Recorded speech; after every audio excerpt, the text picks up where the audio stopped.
राम के राज्याभिषेक की तैयारियां चल रही हैं, और यदि हम राम को मनुष्य थोड़ा सा बना के देखें, केवल भगवान ना समझें, तो हम सोच सकते हैं कि उनको भी कुछ कुछ तो उत्सुकता हो ही रही होगी। अच्छा लग ही रहा होगा कि अब मैं राजकाज संभालूंगा। शायद सीता और राम के बीच में बातें भी होती होंगी। सीता कहती होंगी आप राजा बनेंगे, मुझे भूल तो नहीं जाएंगे। राम कहते होंगे कैसी बात करती हो।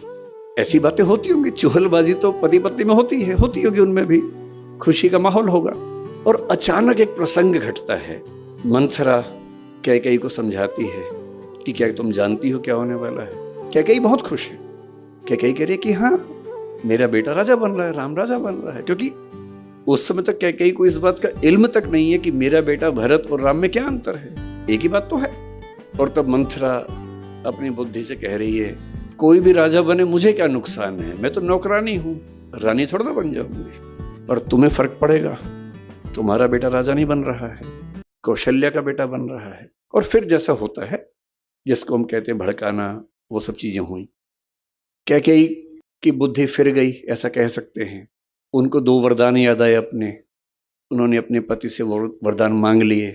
दशरथ धर्म संकट में है।